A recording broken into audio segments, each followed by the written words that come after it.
The grounds of the Gateway Arch were designed by a landscape architect named Dan Kiley, and they were initially designed along with the winning submission by Eero Saarinen for the Gateway Arch back in 1948.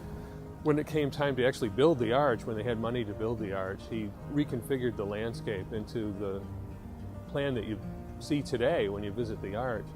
The curved walkways, the reflecting ponds, and one of the other big features of the landscape was allees, as we call them, long sidewalks that have trees growing on each side of them that really set them apart.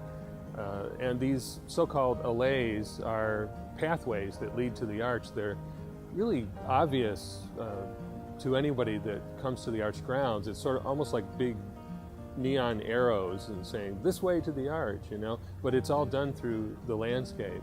The alley trees were primarily planted between about 1971 and 1978. So the problems include the fact that they're planted in tree pits, so there's a confined area for the root systems. The soil content here is very bad.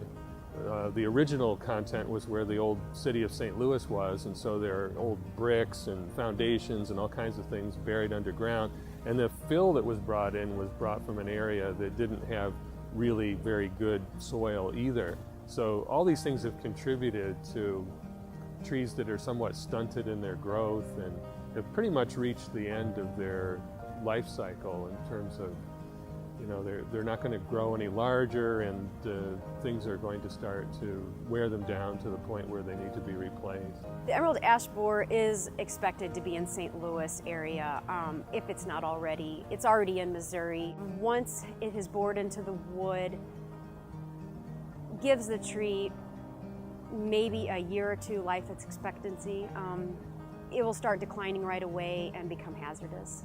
And so we began looking for an alternative tree replacement.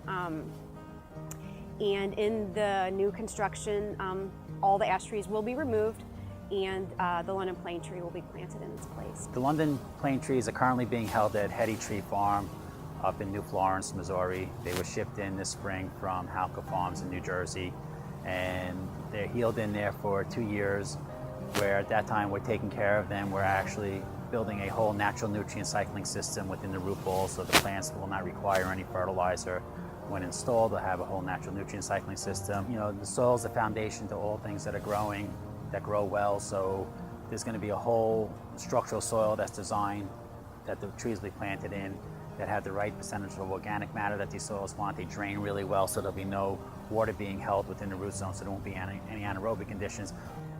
With London plane, the beauty of it is it doesn't have a lot of issues related to insect or disease pressure that could be detrimental to the whole health of the planting row, since there's so many trees going in, and it's a historical processional walks, and they need to be a monoculture. There's several places around the world where the London plane trees already worked out well for people, you know, single species plantings and just surviving very well.